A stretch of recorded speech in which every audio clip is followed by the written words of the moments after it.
Hey,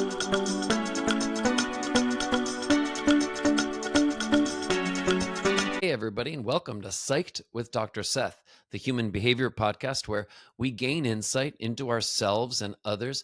Hopefully, we pick up some self improvement techniques and tools that we can use to make our lives a little better and also have a little fun and laugh. Why not? Let's get right to it today. Today, we're going to be talking about a couple of things. One of the things we're going to talk about is this concept of an invalidating social environment, what the effect is on a person psychologically if they are in an environment with relationships with others who simply don't validate them. What is the cost of that psychologically? What happens? We're going to talk about that. First, though, I want to share some thoughts about something in pop culture. A lot of times I like to talk about things. Maybe it's something in the arts or in entertainment where we can look at it through a psychological lens. And I want to do that when we go to the TV screen today. Specifically, I want to take a moment and talk about something that is appearing currently on Netflix. And I actually want to talk more about what I think it means than the actual show itself. But here's the show. Love, Con, Revenge. And this is a new TV series that I think is in line with so many other documentaries and other shows about basically romantic con artists. And so often these shows focus on a man conning a woman. And, one popular example I think is Dear John. It spawned all sorts of, TV shows and a documentary and I think a podcast. And that's just one example. But there are really many. And this is the newer version that's focusing on some of these experiences where women go back later and they work with a couple of different people who try to help them make this right. They try to report it to law enforcement and try to basically seek some healthy justice.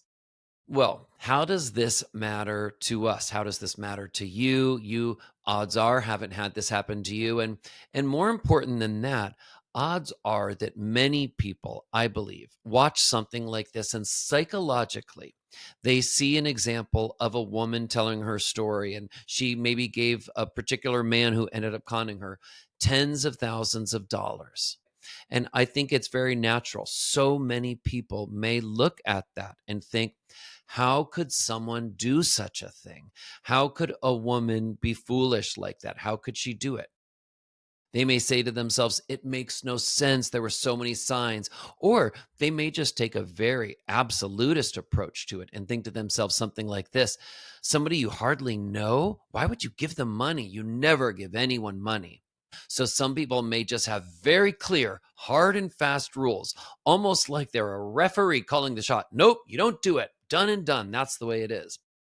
Well, I started thinking about this more. Can you tell, by the way, that I'm somebody who thinks a lot? And you know what? Let's hope I do as a psychologist, right? But I thought more about it. How can a person do such a thing where, for example, they may be conned and they may end up giving at times, large sums of money to someone?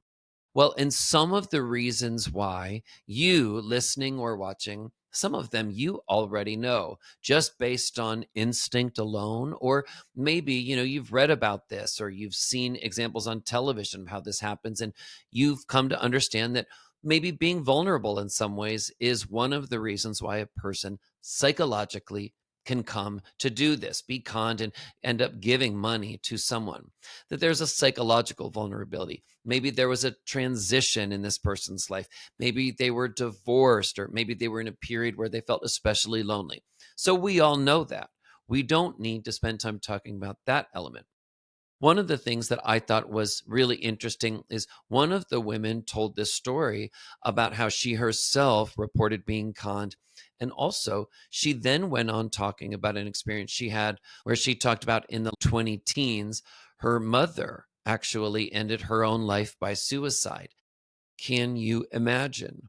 Maybe there are some people listening or watching who've had that experience. It is an incredibly psychologically complex experience in that from the age of being a young child, you came to rely, you depended, you needed that person. It's always a psychologically complex experience when you lose a family member to suicide. But when you're talking about losing a parent to suicide, few things are probably that complex and upsetting. And, this woman, one of the women in the show, talked about this experience. So there you see not just vulnerability, but also just some of the psychological confusion, some of the life experiences, the traumas a person can have that can make a person feel like they are not at their strongest, they are not at their best. Maybe they feel like their decision making, their judgment isn't as good because of what they're dealing with, because of some of the stress and the situations that they're going through.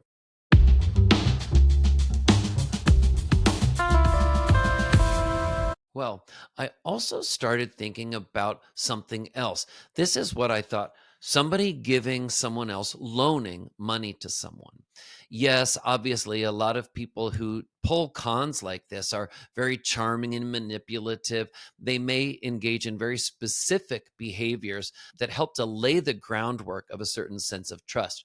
For example, one case talked about in the show, the individual asked for, let's say, $1,000, and then $1,000 was paid back and then actually given interest as well. I think an extra $500 was talked about in the show. So that creates a sense of trust. Not only was the person good for it, they do pay the money back, but they actually give them back even more money just out of kindness. So sometimes there is a psychological kind of grooming process that goes on when it comes to conning people for money. That's one factor. But here's what I got to: what if individuals who end up having been conned, what if they actually, in some ways, just start being a little bit more financially generous? What if a person who gets conned financially, actually a strength that they had was that they were willing to loan somebody a small amount of money? What if that, as a personality trait, is one way that a person just happened to be generous? Okay. And so I got to thinking more about different types of generosity. And I would just put this question out there to you. Think for yourself. Think to yourself for a moment. In all the different ways a human being can be generous, a person can be generous with physical affection. A person can be generous in maybe being willing to loan a friend money. A person could be generous in maybe taking their time and teaching someone how to do something. A person can be generous in so many different ways. In what ways would you say that you are generous? Where does your generosity of spirit show up? One example that just came to mind is I'm thinking about cooking. I know that some people really love the feeling of cooking for another person. They love to cook for people, they love to nurture in that way. And then I also know people that have just zero interest in cooking for people, in nurturing that way. They may want to nurture in other ways, but not in that way. So there are so many different ways to nurture, to show your generosity, to be generous with the person. It's just really something interesting to think about. What ways are you generous? Let's hope that we all are generous in some ways. Well, this was really interesting to me to think about the fact that one of the things that it's very easy and tempting to do when you hear about somebody engaging in behavior that you think is foolish. How could somebody give away tens of thousands of dollars to someone that maybe they haven't even known that long? Well, what if the kernel of it, the way it started, actually came from something that was positive? Maybe that is one way that this person happened to be generous. That if it was a small amount of money, that's something that they'd be willing to do to another person. Keep in mind, most people that get conned financially, a lot of times they have some extra money, some disposable money to share, to loan. So, actually, maybe, just maybe, the kernel of that, the initial seed of somebody loaning somebody some money, maybe that's actually a good thing. So it's kind of interesting. It's so easy, right, to think about judging immediately that. as poor judgment, as being something foolish. And yet, actually, if we take a step back and look at the bigger picture, what if it started actually from a generosity? From a generosity, and that is to be commended, that somebody would be willing to do something like that. Yes, and many times it gets out of hand. Maybe somebody gives away or loans too much money, but I think it's valuable for us to think about the origin of something, how something started, and maybe it actually came from a decent place in a person's heart. That's one thing. The other thing that I was thinking as I was watching some of these women in this series who report being conned, I was thinking about as they talked is, you know what? At least it's a strength for these women that they were emotionally open, that they were open to experiences, that they were open to try to develop a relationship with a man, that they wanted companionship, that they wanted emotional intimacy. That is actually a positive thing.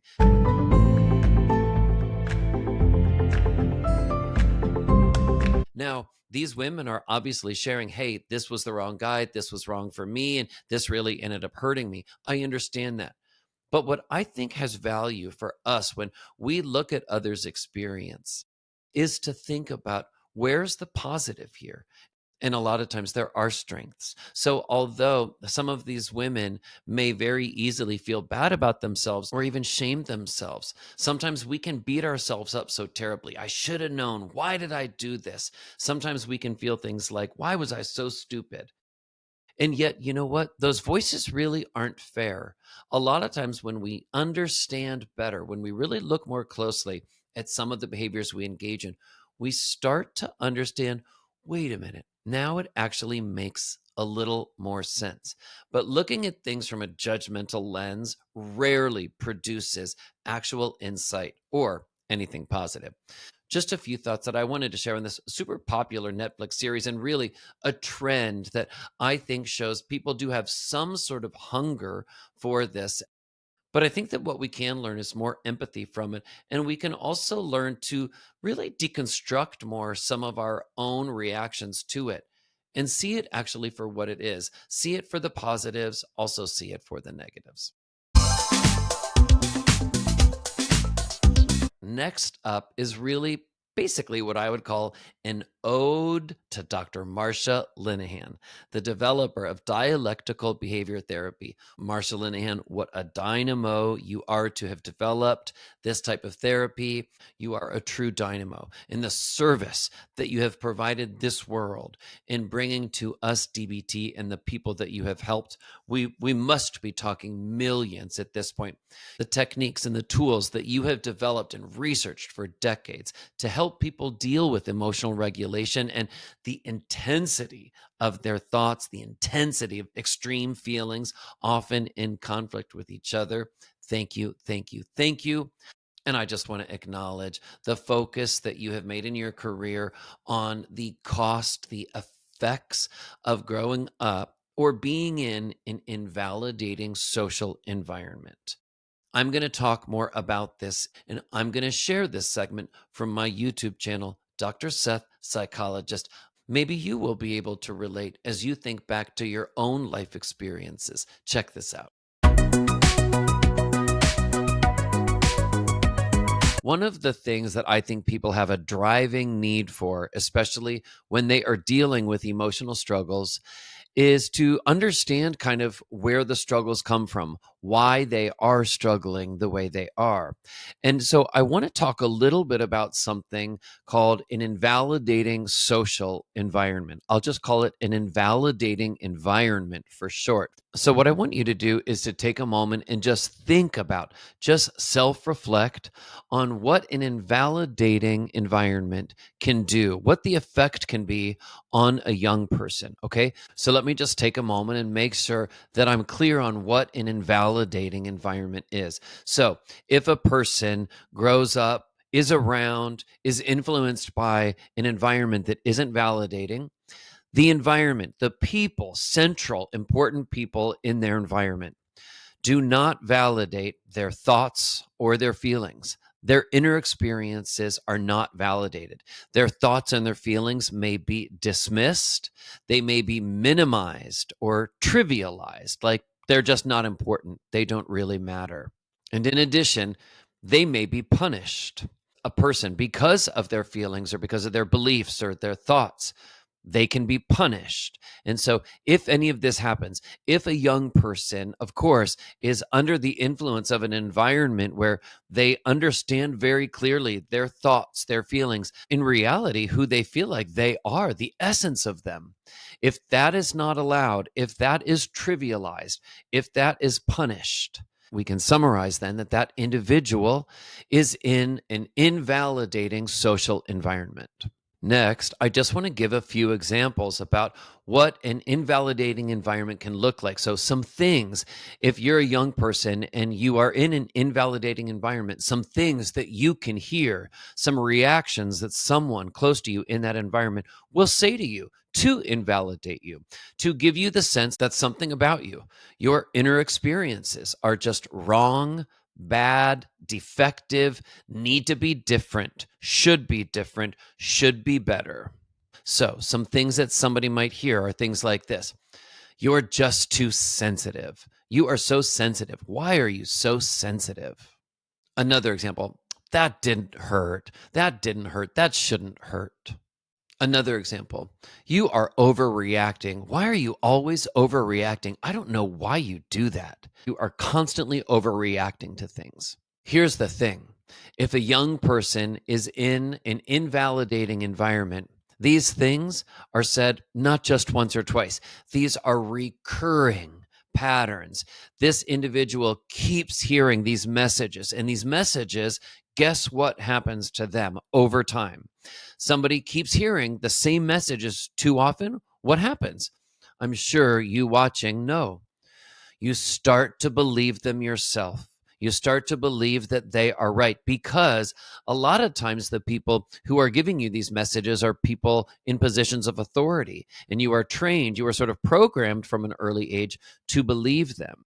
These thoughts, unfortunately, often become automatic. They become automatic thoughts, and it can be very difficult to break these thought patterns because they've been going on for so many years. One of the things that I also want to do is just do a shout out for the research of Marsha Linehan, who developed dialectical behavior therapy. And she brought so many wonderful techniques to individuals to help them deal with their emotional regulation, basically, their ability to cope and to manage their emotions. Well, one of the things that Marsha Linehan found is that people who have a biological predisposition to feel things more sensitively, to just be more sensitive, they tend to cope more negatively when you also add in an invalidating social environment. So you take somebody who already has a biological predisposition to be really sensitive, and then if you add an invalidating environment for that child, people around them that negate how they feel, that criticize or judge or minimize how they feel and how they believe, their overall inner experiences, these children then, as they age, can continue to have emotional struggles. And what does emotional struggles really mean? It means difficulty with regulating their emotions, managing, modulating their emotional experiences so that they feel some degree of balance, emotional balance throughout the day. Of course, emotional balance is related to our thinking. The more emotionally balanced we are, the more clear and level headed our thinking is. And so also the choices that we make are also going to be better. See, it's all related. It is all related, as my old therapist in my 20s used to say. The final point that I want to make about an invalidating environment and the effects of one is that it is not only parents that can cause an invalidating social environment for a child. Now, sometimes that is the case. Sometimes it is parent experiences that cause some of these negative effects for a child. And yet, a lot of times, it is also other factors. Sometimes it can be a peer group. And I'm not talking about just a 1 or 2 time bullying offense or a moment. I mean chronic bullying, chronic experience where a child, a young person in a school environment, and could be, a 5-year-old, could also be a 16-year-old. There are individuals, teenagers, juniors, seniors in high school, who feel tormented in different ways by bullying. So, a chronic experience of feeling negated in a peer group or in a school setting can also cause incredible emotional distress and overall an invalidating environment, which again sets the stage for real serious emotional struggles. And speaking of schools, I also want to take a moment and just talk about the school overall as an organization and how it can actually lead to an invalidating environment for a young person. If, for example, a child has unique needs, emotional struggles, and the child within that school setting, people don't link the child with supports, with some empathy and cared for, if that child isn't linked with a guidance counselor who really cares, if there is too harsh of a punishment for the behaviors of a child who is really emotionally struggling and there's no treatment set up, that environment is invalidating for that young person. And that can just set the stage for even more intense emotional struggles. And then finally, the last factor that I'll talk about that can cause an invalidating environment, again, that is not the parents, is romantic relationships. Romantic relationships of teenagers or even young adults, for example. These relationships can be very stormy. If in a romantic relationship, the partner doesn't validate the emotional experiences of a person, minimizes them, trivializes them, just negates them, dismisses them, is critical of them, is even cruel to them. That kind of invalidating environment, again, can set the stage for serious emotional struggles. And as a result, seriously risky behaviors, substance use, self injurious behavior, all sorts of things. So I hope this has been helpful to understand a little bit more about the influence, the effects of an invalidating social environment on a young person. It's really important to understand that, yes, these situations do have long term effects. And actually, these are all struggles, by the way, and behaviors that Marsha Linehan's dialectical behavior therapy really work well to effectively treat. All right, everybody, that is the show for today. Thank you so much for joining. I hope that you got some little wisdom nuggets that you can take with you as we all just want to gain a little insight. Insight, I believe, is really one of the main steps, gaining insight to make our lives better. And really, what better goal is there than that? If we've only got one life to live that we know about, let's make it as good as possible. Have a good one, everybody, and see you next time on Psyched with Dr. Seth.